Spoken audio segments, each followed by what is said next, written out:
Banixolise obaba befundisa. Bendithi andizosukuma. Ngisukunyiswa ukuthi inkosi yezulu nomhlaba ikuyangithuma ndaguqa ngesabatha. Khona isicelo endisicelileyo.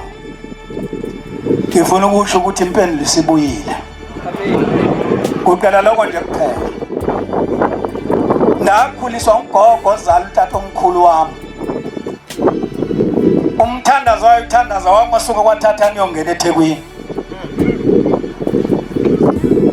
Khona ndakuqaphela kulomthandazo wakhe wawuthi umthandazo wakhe Thixo vamsinye uphendule kade. Wayethandaza kanjalo ugogo. Kwakuthi kwathandazo singekatyi sikhohlwe ngoba sovusa ebuthongweni sesikhona.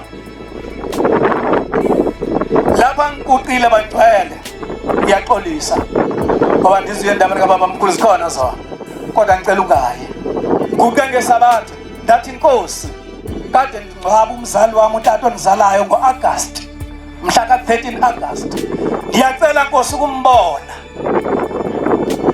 lashona ilanga ngesabatha lashona ilanga ngesonto nangecawe wavela wafika kumolokazana wakhe pha unkosikazi okundida kakhulu utata wami engelona iNazaretha engagcinishwa isabatha kodwa namhlanje ufike unyazi lamgqokisa ungumvangeli makabonga uHlembe. Ngiyabonga.